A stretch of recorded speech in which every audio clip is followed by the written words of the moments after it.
प्रभु यीशु मसीह के नाम में आप सभी को जय मसीह की। मैं आपका मित्र ब्रदर जेकब बोल रहा हूँ और आज का मनन का भाग हम देखेंगे कि प्रलोभन से हम कैसे उबरें। आज कई तरह का प्रलोभन हमारे बीच में मौजूद है, लेकिन हमको ये जानना बहुत ही ज़रूरी है how to overcome the temptation. क्योंकि जब टेम्पटेशन हमारे लाइफ में आता है तो उसको झेलना बहुत ही मुश्किल हो जाता है। आज हम वचन से कुछ ऐसी चीज़ देखेंगे जो कि हमको मदद करेगा उससे कैसे निकलें। मेरे अजीज़ों, अगर हम यीशु मसीह के जीवन में देखेंगे वचन में, तो वचन में हमको यही देखने को मिलता है कि शैतान जब भी यीशु मसीह के लाइफ में प्रलोभन लेके आया, तब यीशु मसीह सारे प्रलोभन को, सारे ओवरकम टेम्पटेशन को वो कैसे विजयी लाभ किया है, उसी बारे में हम बाइबल में देखते हैं। आज के दौर पे जैसे हम प्रलोभन में गिर जाते हैं, पाप में गिर जाते हैं, उसी तरह शैतान भी यीशु मसीह को परीक्षा में लाया था। लेकिन इन सारे सवालों के बीच हमको ये जानना बहुत ही ज़रूरी है कि ये सारे प्रलोभन से हम कैसे छुटकारा पा सकेंगे। मेरे अजीज़ों, वचन हमको यही सिखाता है कि प्रभु जो हमारे साथ हर वक्त मौजूद होता है, उसको महायाजक का रूप दिया गया है, और वो क्या करता है ना, हमारे निर्बलता के समय भी वो हमारे साथ हाथ पकड़ के चलता है, ना कि वो छोड़ देता है। क्योंकि हमारे पापों के कारण यीशु मसीह को सूली पे लटकाया गया, फिर भी वो निष्पाप निकला। अजीज़ों, अगर आज भी हम पाप में घेरे हुए हैं, पाप में गिर जा रहे हैं, तो प्रभु हमारे हाथ कभी नहीं छोड़ता, क्योंकि हमको वो प्यार करता है। अगर हम इब्रानी की किताब उसका 4वीं आयत उसका 15 वचन पढ़ते हैं, तो वहाँ प्रभु साफ साफ हमको यही बात को बोलता है। मैं निवेदन करता हूँ, हमारे बीच में भाग्यश्री बहन है, वो पढ़ के मदद करेंगे। इब्रानियों के पत्री अध्याय 4 वचन 15। क्योंकि हमारा ऐसा महायाजक नहीं जो हमारी निर्बलताओं में हमारे साथ दुखी ना हो सके, वरन वो सब बातों में हमारे समान परखा तो गया, तो भी निष्पाप निकला। वचन में प्रभु यही बोलता है, अगर हम आज पाप में गिरे हुए हैं, प्रलोभन से घेरे हुए हैं, तो प्रभु हमको कभी छोड़ेगा नहीं। परंतु वो जैसे पाप को जय करके आगे बढ़ाता, उसी तरह हमको क्या करेगा ना, वो पाप से निकालने का सक्षम रखता है। वही वचन हमको सिखाता है। अगर हम इब्रानी की किताब उसका 2री आयत उसका 18वीं वचन पढ़ेंगे, वहाँ भी वही चीज़ को लिखा गया है। कृपया मदद करें बहन। इब्रानियों के पत्री अध्याय 2 वचन 18। क्योंकि जब उसने परीक्षा की दशा में दुख उठाया, तो वो उसकी भी सहायता कर सकता है जिसकी परीक्षा होती है। हमारा जो शरीर होता है उसको प्रभु के सामने समर्पण करना बहुत ही ज़रूरी होता है, क्योंकि वचन में प्रभु हमको यही सिखाता है और बोलता है कि जब भी हम प्रभु को अपना शरीर को समर्पण करते हैं, तो हमको क्या करना चाहिए ना, जीवित, पवित्र और प्रभु को भावता हुआ क्या करना है ना, हमको हमारे शरीर को अर्पण करना है। तभी प्रभु क्या करेगा ना, आशीष करेगा। और प्रभु वचन में यही सिखाता है। अगर हम रोमी की किताब उसका 12वीं आयत उसका 1 में पढ़ेंगे, तो वही चीज़ को लिखा गया है। कृपया बहन पढ़ के मदद करें। रोमियो की पत्री अध्याय 12 वचन 1। इसलिए हे भाइयों, मैं तुमसे परमेश्वर की दया स्मरण दिलाकर विनती करता हूँ कि अपने शरीरों को जीवित और पवित्र और परमेश्वर को भावता हुआ बलिदान करके चढ़ाओ, यही तुम्हारी आत्मिक सेवा है। तो प्रभु हमको यही सिखाता है कि उसके साथ हमको एक बाचा बांधना चाहिए जो सच्चाई और पवित्रता कहलाएगा। मेरे अजीज़ों, जब हम प्रभु के साथ बाचा नहीं बांध सकते, तो हम खुद ब खुद पाप में चले जाते हैं, और कभी कभी तो हमको पता भी नहीं चलता कि हम क्या पाप कर रहे हैं। लेकिन प्रभु हमको वही चीज़ सिखाता है जो आयुब को सिखाया था। हम अपने आँखों पे बाचा बांधना चाहिए, हमारे शरीर पे बाचा बांधना चाहिए, हमारे हर एक चीज़ पे बाचा बांधना चाहिए, क्योंकि उसका जो भलाई है, उसका जो पवित्रता है, वो हमारे शरीर से होके जाता है। अगर हम हमारे शरीर के ऊपर बाचा नहीं बांध सकते, तो हम काबू में नहीं आ सकेंगे। प्रभु कभी भी हमको आशीष नहीं दे सकता। अगर हम हमारे शरीर में बाचा नहीं बांध सकते, तो हो सकता है हम आशीष का कारण नहीं बन सकते। जैसे कि आयुब उसका 31 का 1 में लिखा गया है। आयुब बोलता है वहाँ की वो क्या कर रहा है ना, उसके आँखों पे बाचा बांध रहा है। मैं कृपया बहन को बोलूँगा वो पढ़ के मदद करें। आयुब की पत्री अध्याय 31 वचन 1।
हम इफिसियों की पत्री दूसरी अध्याय 4 से लेके 6 तक अगर देखेंगे तो वहाँ भी प्रभु हमको बोलता है, बताता है कि वो कितना प्यार करता है हमें, उसका प्यार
शैतान फिर से यीशु मसीह को एक सवाल पूछ रहा है और बोल रहा है कि तू अगर मेरे को प्रणाम करेगा तो मैं ये सारे चीज़ तेरे को दे दूंगा। प्रभु उसको बोल रहा है कि दूर हो जा शैतान, क्योंकि वचन में ये लिखा गया है कि तू अपने प्रभु को प्रणाम कर और उसका ही उपासना कर, ना कि किसी और का। लेकिन आज बहुत सारे समय में हमको देखने को मिलता है कि कई तरह के लोग क्या करते हैं ना, कई तरह के व्यक्ति क्या करते हैं ना, दूसरों को आराधना करते हैं, दूसरों को प्रशंसा करते हैं। लेकिन प्रभु यहाँ साफ साफ बता रहा है कि तू अपने परमेश्वर के सिवा और किसी को प्रणाम मत कर। मेरे अजीज़ों, यहाँ अगर हम गौर करें तो प्रभु यहाँ साफ साफ हमको बता रहा है कि उसके जो वचन होता है, उसका जो वचन होता है तो उसमें कितना सामर्थ होता है, क्योंकि उसका वचन जो है वो जीवित है। उसका वचन जो है हमको वो हर वक्त क्या करता है ना,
भी हमको वचन में यही सिखाते हैं कि हमको इसी वचन को अपने हृदय में लगा के रखना चाहिए, ताकि हम कुछ गलत राह पे नहीं जाएंगे। अगर हम भजन संहिता उसका 119 का 11 में पढ़ेंगे तो वही चीज़ वहाँ लिखा गया। कृपया बहन पढ़ के मदद करें। भजन संहिता अध्याय 119 वचन 11। मैंने तेरे वचन को अपने हृदय में रख छोड़ा है कि तेरे विरुद्ध पाप ना करूं। तो यहाँ वचन में हमको ये देखने को मिलता है कि दाऊद क्यों वचन को पकड़ के रखने के लिए बोल रहा, क्योंकि मैं पाप में गिर ना जाऊं। इसीलिए हमको वही वचन को पकड़ के रखने के लिए दाऊद यहाँ सिखा रहा है। मेरे अजीजों, अगर आज अपने जीवन में हम अगर वचन को नहीं रखते हैं तो हो सकता है कल आप जब गिर जाएंगे तो कोई भी मदद नहीं करेगा सिवाय वचन का। अगर वचन आपके साथ है तो वही वचन आपको संभाले रखेगा और वही वचन आपको पकड़ रखेगा।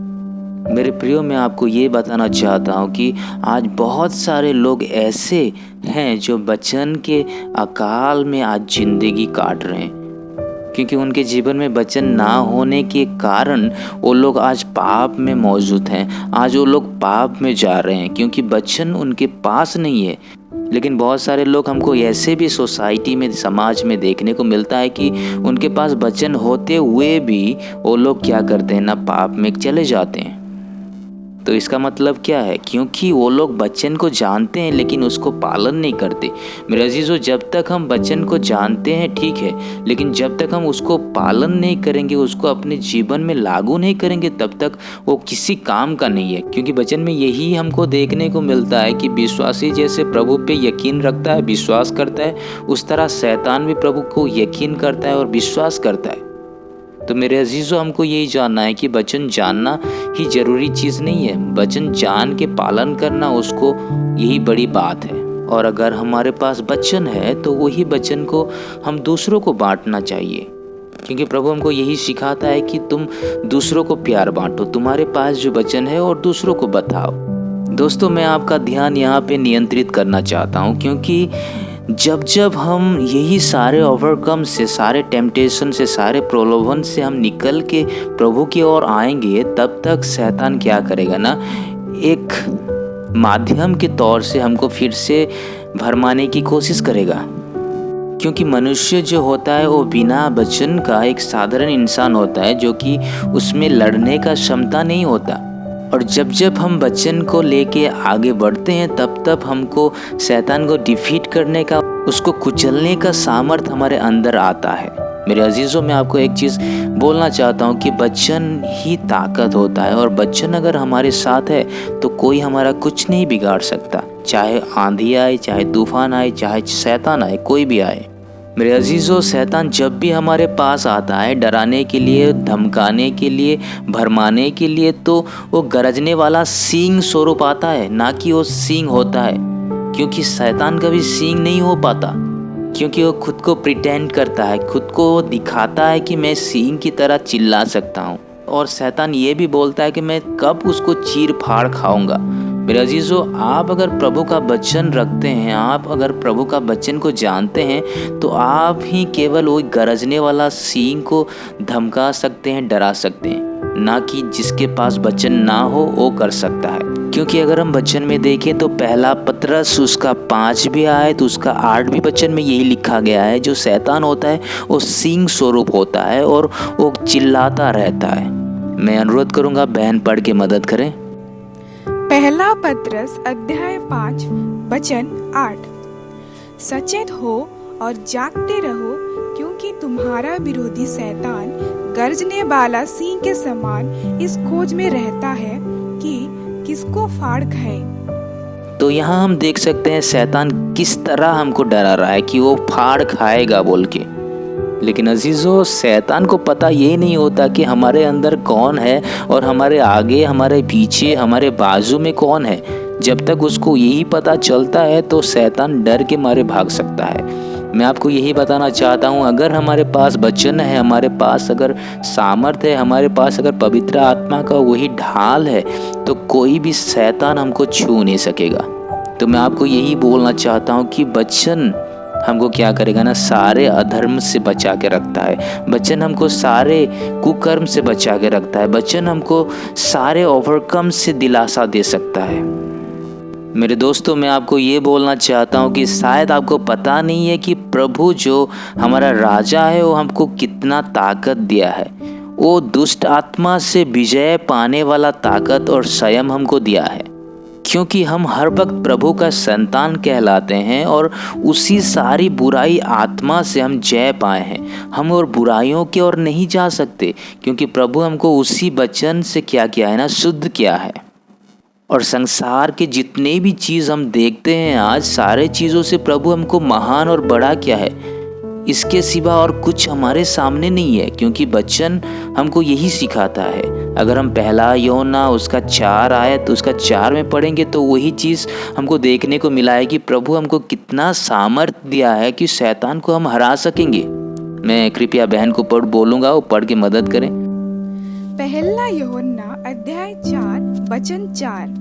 हे प्रियो बालकों, तुम परमेश्वर के हो और उन आत्माओं पर जय पाई है, क्योंकि जो तुम में है वो उससे जो संसार में है बड़ा है। और यहाँ साफ साफ वचन में यही देखने को मिलता है कि अगर हमारे अंदर वचन है तो वही वचन के कारण हम सारे चीज़ों से महान कहलाते हैं। कि अगर हमारे अंदर वचन नहीं है तो हो सकता है कल आप बहुत ही प्रॉब्लम्स में आ सकते हैं। अगर हमारे पास वचन नहीं है तो हम कुछ भी मालूम नहीं कर पाएंगे। अगर हमारे पास वचन नहीं है तो हम कुछ भी चीज़ को जान नहीं पाएंगे। लेकिन हमारे पास अगर वचन है तो वचन हमको यही भी सिखाएगा कि हम वचन को कैसे पढ़ें और कैसे जांचें। क्योंकि पवित्र आत्मा जो है वो वचन को किस तरह पढ़ें और किस तरह समझें उसी बारे में भी हमको शिक्षा देता है वचन में। मेरे प्रियो, अगर हम इसी वचन को हमारे जीवन में लागू करें, हमारे हृदय में रखें, तो हम कभी भी पाप की अधीनता में नहीं रहेंगे और पाप भी हमको कुछ नहीं कर पाएगा। क्योंकि बाइबल में साफ साफ यही बोला जाता है कि पाप कब आता है ना, पाप जब हम डिसओबीडियंस होते हैं, प्रभु के खिलाफ जाते हैं, प्रभु के खिलाफ हम कुछ करते हैं, तब हमारे अंदर पाप आता है। लेकिन प्रभु हमको बोलता है वचन में कि अगर हम उसके वचन को मानते हैं तो हम पाप से मुक्त हो जाते हैं और प्रभु के राह पे चलते हैं। अगर हम रोमी की किताब उसका 6 अध्याय उसका 14 में पढ़ेंगे तो वही चीज़ को लिखा गया है कि हम पाप से कैसे मुक्त होते हैं और उसका वचन को कैसे मानते हैं। तो यहाँ वचन में हम यही देख सकते हैं कि हम व्यवस्था के अधीन नहीं हैं, हम अनुग्रह के अधीन हैं। तो हमको ये जानना बहुत ही ज़रूरी है कि हम जितना भी काम करते हैं, जो भी करते हैं, क्या होना चाहिए ना, हमारा सारे चीज़ पाक होना चाहिए, पवित्र होना चाहिए। तब हम क्या कर सकते हैं ना, सारे प्रलोभन, सारे पाप, सारे टेम्पटेशन से हम खुद को बचा सकते हैं। मेरे प्रियो, मैं आखिर में आपको एक ही चीज़ बोलूँगा कि अगर हम इसी वचन को संभाल के हमारे हृदय में रखेंगे तो हम सारे टेम्पटेशन से हम निकल सकते हैं। हो सकता है हमारे आँखों के सामने बुराई आता होगा, हो सकता है हमारे सोच में बुराई आता होगा, हो सकता है हमारे जहन में बुराई आता होगा, लेकिन इन सारे चीज़ों से केवल एक ही चीज़ हमको मुक्त कर सकता है, वो है प्रभु का वचन। तो आइए आज हम सभी चीज़ को परखें और जांचें और हम समझें कि वचन क्या क्या हमारे जीवन में कर सकता है। और यही टेम्पटेशन क्या करता है ना, प्रलोभन क्या करता है, हमको जकड़ के रखता है। तो आइए दोस्तों, मैं आपके लिए आज दुआ करता हूँ। आप सब अपने आँखों को बंद करें और इस प्रार्थना में मगन हो जाइए। प्यारे सामर्थ्य खुदावन यीशु, तेरे नाम का स्तुति और धन्यवाद देते हैं। तू इस वक्त हमको संभाले रखा और आज वचन से हमको बहुत सारा चीज़ सिखाया, इसीलिए धन्यवाद देते हैं प्रभु। इस बार मैं तेरे बेटा, तेरे बेटी, तेरे दास लोग के लिए प्रार्थना निवेदन करता हूँ प्रभु, क्योंकि तेरा वचन हर वक्त हमको यही सिखाता है कि तेरा नाम पाक है और सबसे ऊंचा नाम है प्रभु। इसीलिए तेरा नाम का स्तुति और महिमा देते हैं प्रभु। मैं इस बार प्रार्थना करता हूँ प्रभु, जितने लोग भी आज टेम्पटेशन में गिर रहे हैं, पढ़ रहे हैं, जा रहे हैं प्रभु, सभी को तू संभाले रखेगा प्रभु। ये मेरा आशा और निवेदन है प्रभु, क्योंकि तू बोलता है तेरा वचन कभी भी झुठलाता नहीं। तू बोलता है तेरे दासों को तू संभाले रखता है। इसलिए मैं दुआ करता हूँ तेरे सारे संतानों को तू आशीष कर प्रभु।